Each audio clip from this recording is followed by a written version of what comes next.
obviously the statement, racism has no place in our society, we will all agree with. But was Lady Hussey being racist? I think that there was definitely an issue. If you ask someone where do they come from, if you ask me where I come from, my response will be straight away, I grew up in the UK, my parents are from Nigeria. But I think, especially someone of Caribbean background, yes, someone who doesn't actually... Asking someone of Caribbean background, which part of Africa are you from? When the history of the reason she doesn't know which part of Africa she's from is the specific history of this country going to Africa, yes, taking her to the Caribbean and removing that part of her heritage from her and not being happy with the response she gives when she says, oh, I'm from Brixton, oh, I'm a British citizen. It's the insistence. Yes, it's not accepting the answer and insisting that you give the response that she wants that is more sinister. I saw that transcript, and yes, it was asked again and again and again. So you feel that if it was just one question, where are you from, that would have been... Of course, that's fine. If you ask me where I'm from, that's fine. And even if you ask me where are your parents from, I can say to you, actually, I feel like I'm British, I don't need to tell you. Or I can tell you my parents from Nigeria. Yes. Neither of those questions is inherently racist, and nothing's rude about that. But England is supposed to be a country where politeness is and social cues are understood. Yes. And if someone gives you an answer and you continue to kind of badger them for them to tell you,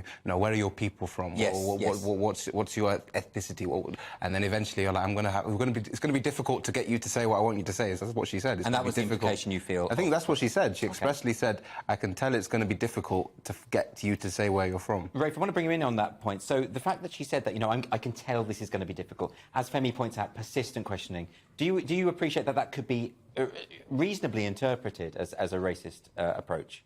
If you want to put a bad faith intention onto somebody who has basically served in the royal family for 60 years without ever having had an accusation of racism, and I think it is quite telling, actually, that the first time that this accusation has arisen is from somebody who we know full well regards the monarchy as being institutionally racist, who believes that Meghan's in-laws, the royal family, have committed domestic violence against her. So this is a lady who's drenched already in the politics of race and defence. And so in that context, I can see why she would deliberately choose, or why her own biases would lead her to misinterpret a perfectly innocuous statement made by an elderly person. I've been asked hundreds of times by old people, where are you from? I've never turned around and said, I'm from West London, you bigot. I've just automatically understood that people are naturally curious. The role of a lady-in-waiting, a lady of the household, is actually to obtain background information on people who are there. So when a member of the royal family attends, they can then introduce them with that information. Now, this lady, Marlene Headley is her birth name. She has chosen to identify as African. She has engaged in, I would say, some degree of cultural appropriation by taking a name that wasn't hers from a culture which she doesn't know where she comes from. And this is an occasion where you actually are allowed to wear national dress. So if you arrive in African dress, wearing a name that's from Africa, it's obvious to most people that you are very proud of that heritage, and that would naturally be something, given the royal family's connections to Africa, something a lady-in-waiting would want to know about. Can I put that to Femi? So, Femi, do you accept that, apparently she was wearing a traditional African dress, and, of course, as Ray points out, she has a very clear interest in her heritage, and that if the lady-in-waiting's job is to find information for the royals, is that not a fair thing to be a bit more persistent in the questioning? There's persistence, and then there's, like, if I were to ask you now, where are you from? I mean, I'm looking at you and you don't look like all of your heritage is necessarily Anglo-Saxon. I could ask you where you're from. You could say, I'm from the UK. You probably would say. You just said, where did you say? West London. West London. OK, I'm not happy with that. Please tell me where your parents are from. Please tell me where your ancestors are from. Sure, no problem. Yeah, great, you can say. But this is a lady who's happy to discuss Africa at the drop of the hat normally,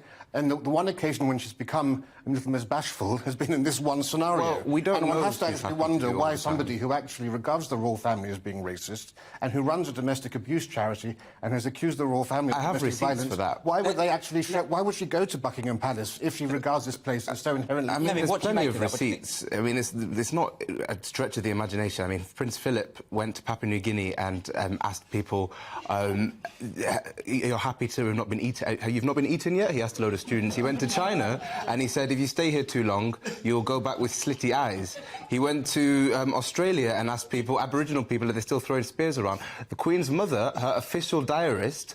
what does that have to do with Lady Hussey? No, you said the royal family and the idea of racism in the royal family. The Queen's mother was known to have gone to Africa. Her official diarist, Sir Roy Stone, said that when he had to hide bits of what she said because they were too controversial. She went to Africa, she said... People of Papua New Guinea venerated Prince Philip as a god. It was King George III actually wrote an essay condemning slavery. Do you think that an institution which goes around the world and gets indigenous people to venerate them as a god... If you both speak at the same time, we won't hear. Femi, can I just ask you very quickly, is it the case, though, that there is a generational aspect here? You've mentioned some examples of, say, Prince Philip and the Queen Mother, and now Lady Hussey. Yeah, of course. The common feature here is that they're older people. Precisely, but I don't buy this argument of the old racist grandma gets off because she's old. I think they come from a period when Britain actively had an empire and where racism was more prominent. So if someone comes from a time where racism is more prominent, that doesn't mean that they can't educate themselves as